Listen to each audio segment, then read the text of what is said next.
If you were anything like me and are just thinking, when you first got into the game, picking the right hunting rifle is pretty difficult. Well, we got an answer for you. You got a home here. Welcome to the Go Show, celebrating all things outdoors in this beautiful outdoor playground of a state, nation, and world that we live in. So proud to have you here today. And I am actually pushing buttons. There we go. Now we're back. Hello.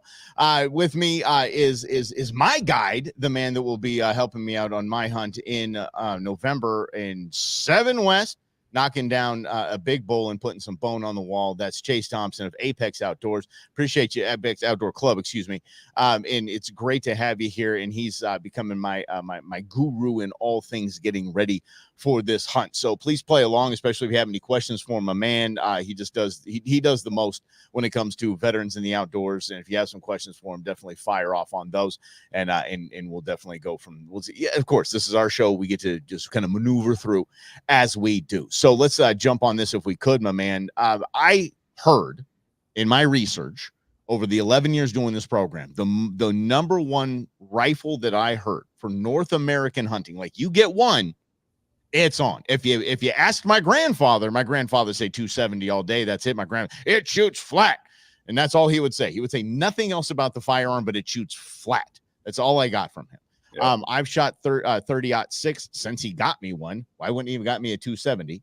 But anyway, 30-06. But I hear over and over and over again, time and time again, I hear 300 Win Mag is the one rifle that you will be able to take any big game down in America. That's the one you need. How far off are these peeps?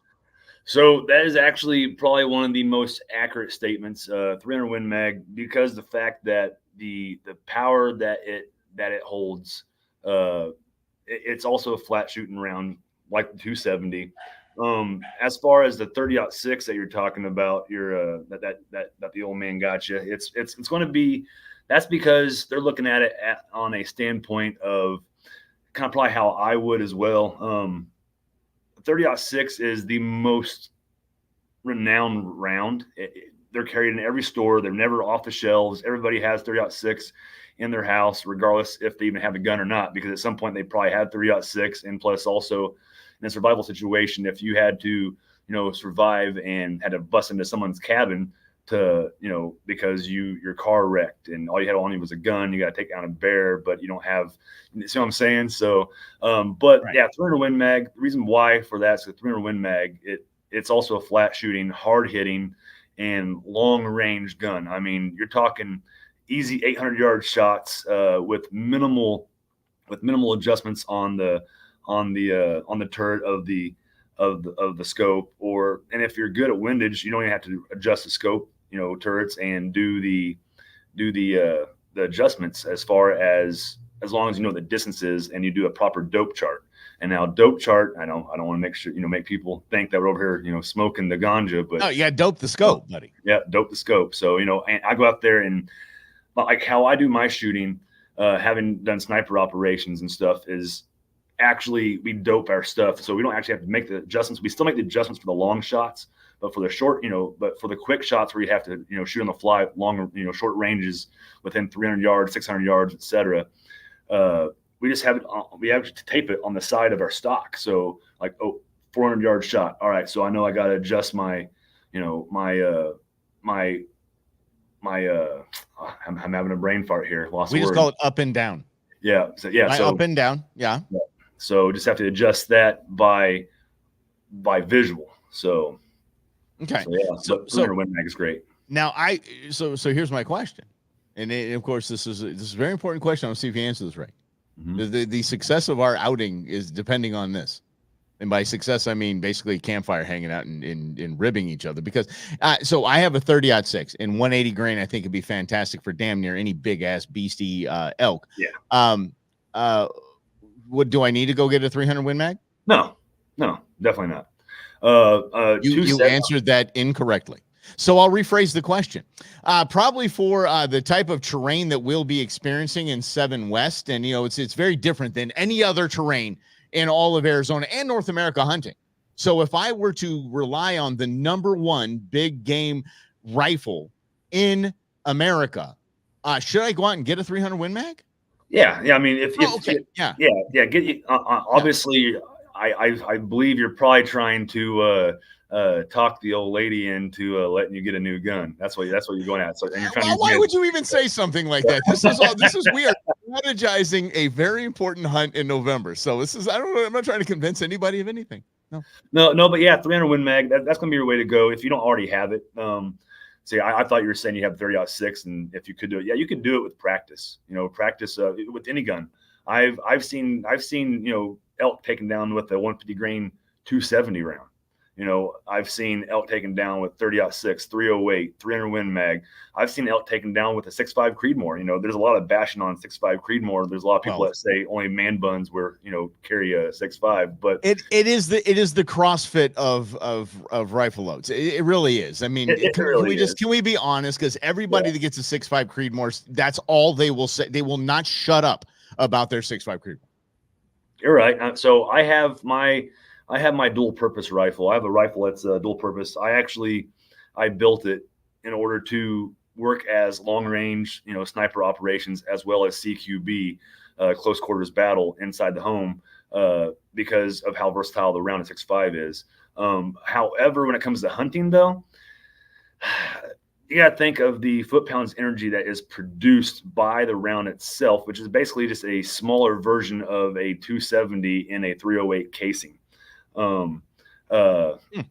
Yeah, that's all a 6.5 really is. You have to be within 300 yards to take down any animal whatsoever. So if you're trying to shoot across a valley, that's where that 300 Win Mag comes in. If you have an 800-yard shot that you got to take, that's where you need that 300 Win Mag. So. Okay, and like Brennan said, just to be safe, I should probably have the 300 as well. Maybe I take both out there with us. I don't know, just to be safe.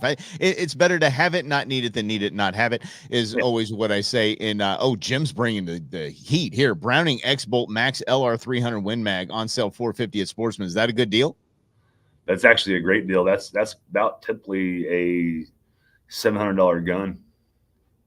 Okay. So yeah. Okay, you and I maybe shooting 300 Win Mag. So here's the gig. We're actually going to go out and sight this damn thing in. But before I talk about that, I want to talk about the ethics behind this, because you were talking about 300 Win Mag, or I think you were talking about 30-06 when you're talking about 700-800 yard shots. Yeah. You and I aren't doing that. You and I aren't doing that, are we? Because I don't trust myself at that distance. I don't trust myself not to wound an animal at that distance. Or even come near hitting an animal at that distance. It might be the safest thing and most ethical thing we could possibly do is shoot a 700 with me behind the trigger. Yeah. But you're not supposed to agree to that. You're supposed to say, no, man, you can shoot. We're trying to get in as close as we can. I haven't seen you shoot though, and that's one thing as a firearms instructor and a guide.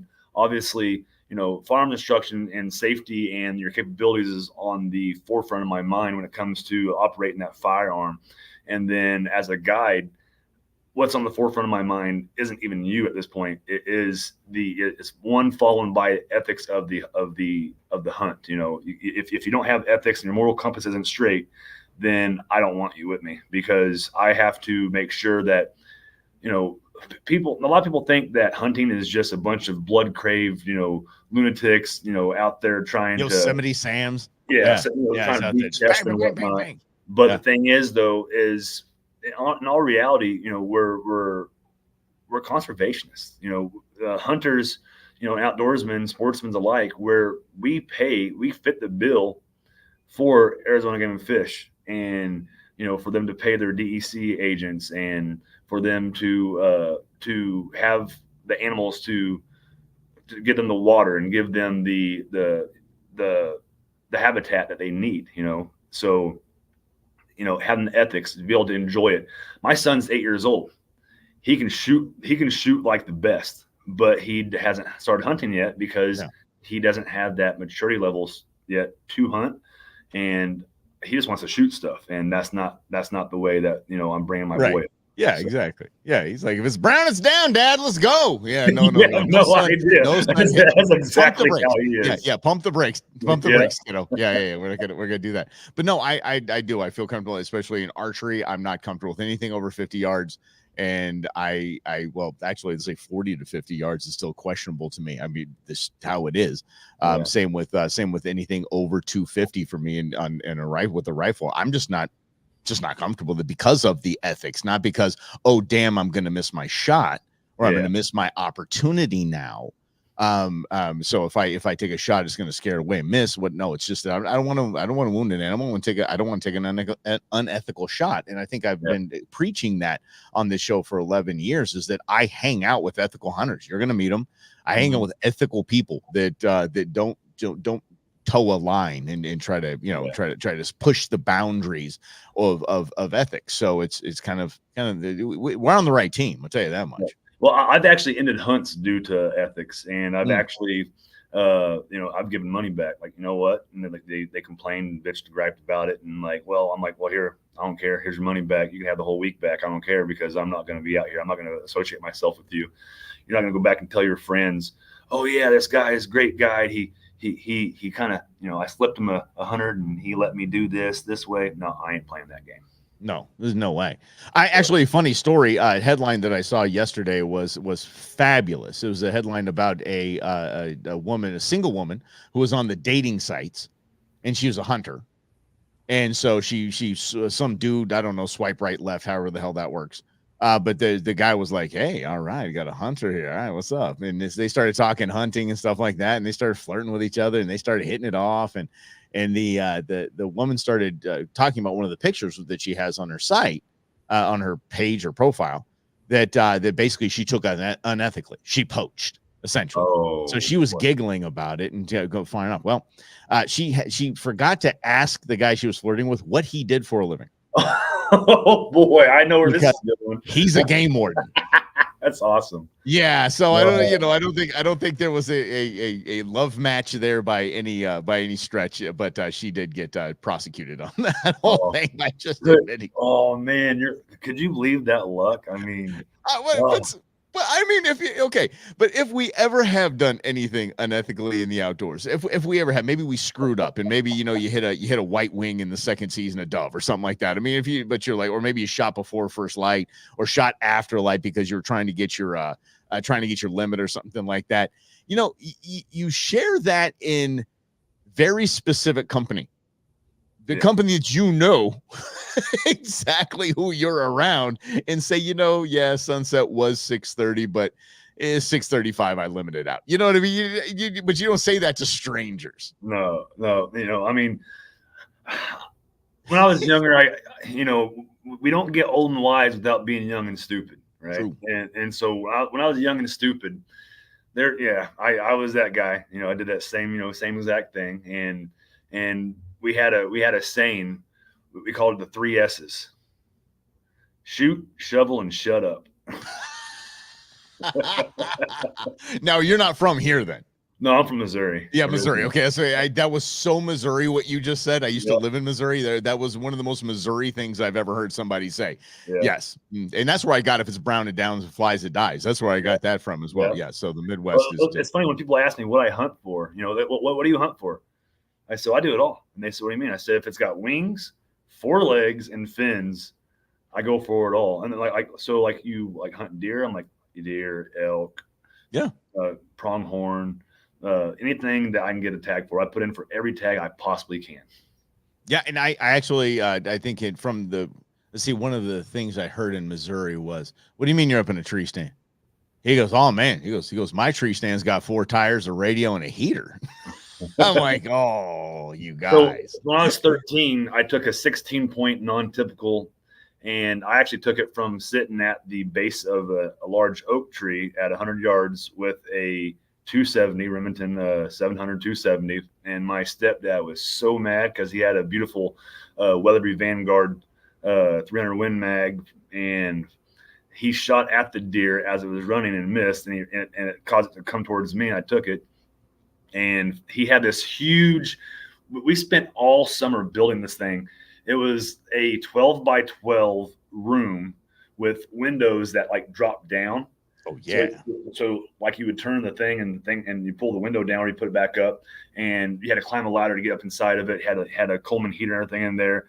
I was like, he was living the cush life. Well, I'm bundled up looking like Ralphie from a Christmas Story. Help me, And but I'm at the base of a tree, and I hear a bang, and like 3 minutes later, I see this big, beautiful 16-point non-typical buck, and yeah, it ruined me. That was my first buck.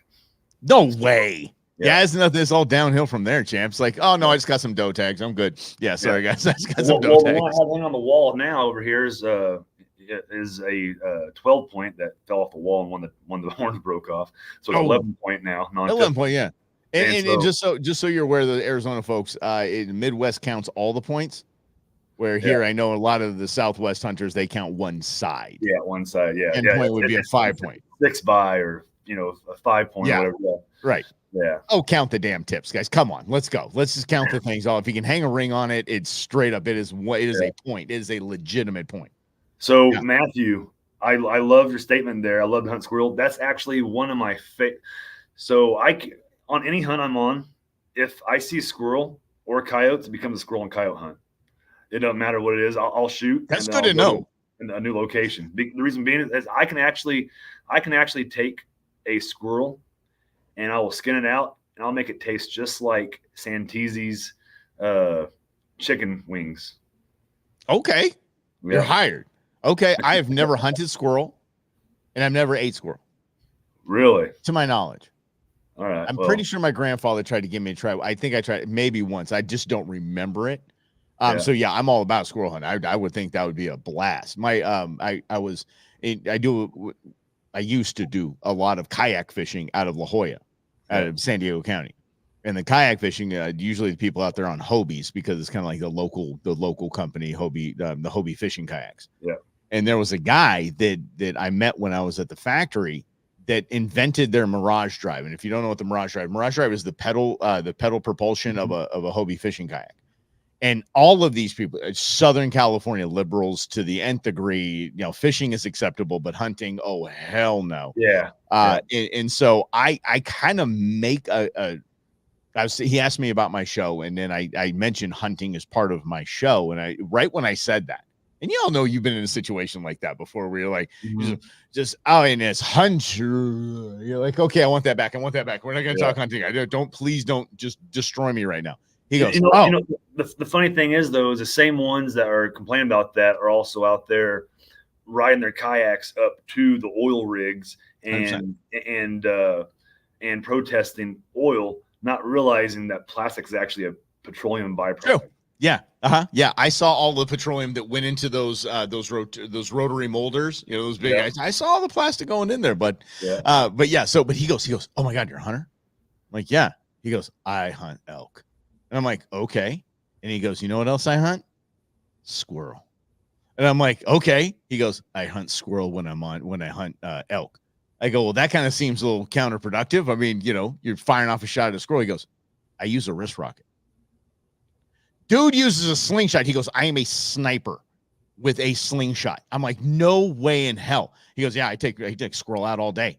Yeah. Like, holy crap, dude! What is you a blow dart? What do you mean? I mean, that's stealthy as hell, and you're still in your spot, and you're like, "Yep, I got 2 squirrel down right over there, but it's okay. I got a herd moving in right." Yeah. So I'm actually I'm looking into it. They have these wrist mounted, I forget what they're called exactly. It's basically like a really small bow and arrow. They use these really small. They're called bolts. So you have like your crossbow. They have bolts on it. So, flechettes, that's what they're called, flechettes. Okay. You put it on your wrist and you actually pull it back, and it's super small, and you shoot the flechette at so I'm going to look and get those, start working on those. I mean, anything I put my mind to, if when it comes down to anything that shoots, whether it's guns, blow darts, bow and arrow, air rifles. We were talking about air rifles earlier. Yeah. I mean, in my shop, I have the Gauntlet SL30, which will take any large game within 100 yards. As an air rifle. It's fantastic. As an air rifle, yeah. Okay. So, and back to it though. Let's by the way, squirrel. Yeah, everybody's firing off on squirrel here. This is Chewbacca style with the wrist bow. Yeah, ain't nothing wrong with that. Chewie got that. Yeah, hell yeah.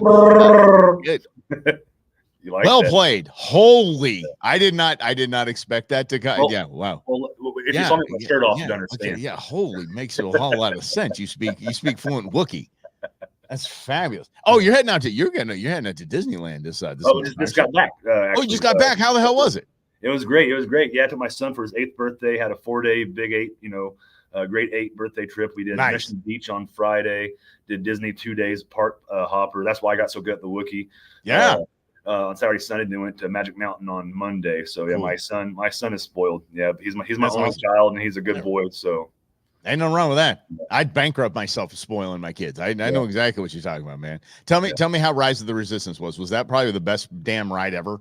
that was amazing. That was pretty good. But honestly, Crazy, right? I think my favorite ride was probably, they turned the Tower of Terror into, they call it Galaxy. Guardians of the Galaxy. Let's go. And I had no idea what was going to happen, because I've heard about Tower of Terror. I get up there and all of a sudden it just drops. I'm like, oh, and You're like, ah! and then just kept going up and down, up and down. I'm like, that was actually amazing. That's probably my favorite ride of all. Nice. Okay, well, we're gonna have crazy rides in November because we're gonna be up and down in a bunch of snow. So, it's how it's gonna go. So let's talk about this before we wrap here. And of course, we're with Chase Thompson. You guys, if you have any heart to help a veteran out in the outdoors, this is the guy to chat with right here. So Apex Outdoor Club. You can check him out. Truly a heart for veterans, and the dude just does it right. And that's why we're so happy to have him here with us as part of the show. So let's get into what I think is probably one of the most skipped steps of hunting. And I'm sure as a guide, you're going to back me on this is, oh crap, I'm leaving for my hunt tomorrow. I should probably get over to Ben Avery and sight this damn thing in. Right? Nope. You should have done that 2 weeks ago. Amen. That's what I'm saying. Hell yeah. So, but I think that's very common though, right? Is that they just get in and sight the rifle the day before. It's fine. It's very common, like all my guides, that I have someone pay me to do in the past, and even the vets that, they don't pay me now. I've actually taken them to the range 2 weeks prior to make sure that they're good, get them sighted in, because I want to make sure that they actually know how to fire that gun properly, and make sure that firearm is sighted into them, whether they're using open sight, scopes, red dot, whatever it might be. But then the problem is too, what happens a lot is people will sight in their rifles, and then they just throw it in their back seat. Well, when it's still in your back seat, what are you doing? You're knocking it around. The reticle's getting moved around. So you got to make sure. That's where the scope gnomes live. Yep. Yeah. You got to protect that scope. So, right. Like, a fully padded hard case on the hunt, or for the hunt leading up to it, and then, but you got to make sure you sight that gun in, and then practice with it, and then do your dope sheets, and make sure that everything is, you've got plenty of practice. I mean, I'm talking about, like, for me personally, when I'm getting ready for a hunt, I will go through it. I take every single gun I have at the range, and I sight in all my guns at the same time, because I cold bore. And what cold bore is you shoot a shot at a target, one shot, and then you don't shoot that gun again until you've gone through every single gun. So I'll take like 6 rifles out, set up 6 targets, shoot this one shot, pick up the next one, shoot it, go all the way down, because I'm letting that bore cool down so I don't have that swelling of the metal. Because with metallurgy, how it works, you have your metal, it's like this, and as it heats up, it expands. Okay. And the molecular structure of that metal changes. And so as it cools off, it goes back down. So if you have swelling of that metal, then obviously, you have a smaller bore like this, and then it does this. Well, that round is going to be like a hot dog down a hallway. It's going to jump around a little bit. So. I've never heard that used in a non-mildly offensive way. So fantastic. The hot dog down the hallway. Here we go. Okay, so that's obviously important to do. So, but what if you're out there with just my new 300 Win Mag, and we got to do it? Should I just, I don't know, buy more firearms? Should I buy more firearms so we can do that? Okay, good. All right, yeah, let's just do that, because I want to. Okay, so I'm going to ask you, or bring your bow, because guess what? You don't have to worry about cold bore shooting a bow. True. So set up your bow target too. Do a cold bore shot, and then run through about 5 rounds, because a lot of people, I tell people all the time, if you're going to rifle hunt, you should get into archery as well, because being an archery hunter and knowing because you got to be super steady when it comes to shooting a bow. Shooting a bow is actually going to affect your rifle shooting as well, because it really slows you down. It makes you control your breathing so much more. It makes you control your your trigger squeeze so much more because you have your you have your trigger release and all that. So yeah, Okay. I mean that's a great way to do it too. Now, here we go. I have, and I think this, so I'm going to ask you this. I shoot or want to shoot suppressed because I have, as you know, this 2 brain surgeries. So the lower the bang, the better for me. Yeah. And so I have heard, and I would like you to hit Wayne on this. When it comes to sighting in a rifle with a can, with a silencer for everybody. Suppressor. Silencer is but it does say on the patent silencer, I think. Yeah. I think the patent does say silencer. For silencer brand. That's a brand. Ah, okay. Suppressor, then we'll go. So, well, I have a silencer co-suppressor. Okay, wait, done splitting hairs. I did hear that once that is on, that's on. That's the one it's going to be on. That is the rifle it's going to be on. You don't want to jack around with that. You don't want to take on off. Once it's on, that needs to be sighted in with that, and it stays on to that. How far off is that? No, that's completely right, because you got to think inside of a suppressor, you have baffles. The baffles it affects the gases and the pressures of that shot. When it's taken. Obviously, if it doesn't have the suppressor on it, you have your suppressor, and so you have one extra distance on that suppressor, and then you have the multiple baffles in there with the different gas exchange. You take that off, and all you have is the muzzle. Well, you're losing inches. And us guys, we got to make sure we have all the inches we can get. Amen to that, brother. And then also your gas expulsion is going to be different too.